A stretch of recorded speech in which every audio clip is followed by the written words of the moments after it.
அஸ்ஸலாமு அலைக்குங்க. வடை சட்டியில் எண்ணெய் ஊற்றி கடுகு கருவேப்பிலை வெங்காயம் வரமிளகா தட்டி நிறையெல்லாம் எடுத்துக்கோங்க. இப்போ நல்லாயிருக்கும்.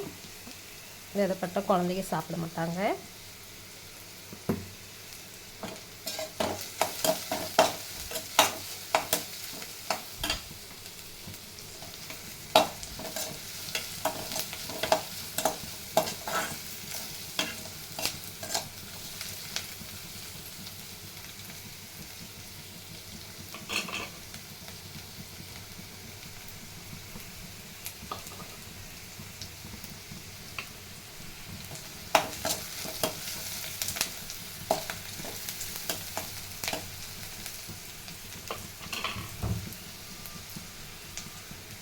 நல்லா வணங்கிடுச்சுங்க.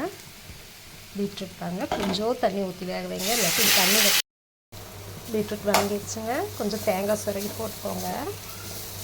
சூப்பரான சுவையான பீட்ரூட் பொரியலுங்க, நல்லாயிருக்கும். வெந்துருச்சுங்க. குடமிளகா எண்ணெய் ஊற்றிக்கலாம்.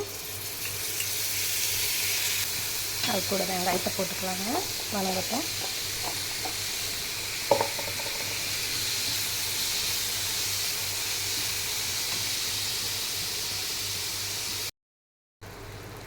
வணங்கிடுச்சுங்க. குடமிளகு 2 முட்டை போட்டிருக்கேன் பாருங்கள்.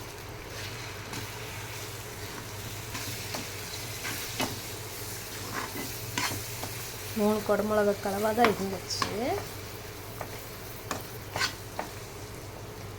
ஊற்றிட்டு காரத்துக்கு ஒன்றுமே போடல. ஃபஸ்ட்டு பெப்பர் தூள் போட்டுக்கோங்க.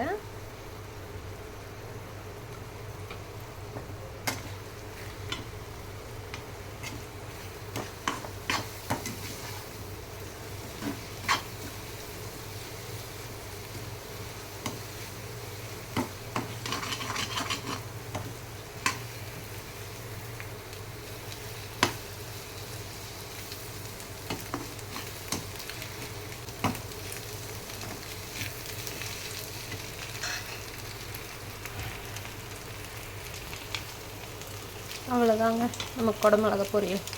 முட்டையை போட்டு செஞ்சு கொடுத்தா குழந்தைங்க கூட சாப்பிடுவாங்க. விரும்பி செஞ்சு பாருங்கள்.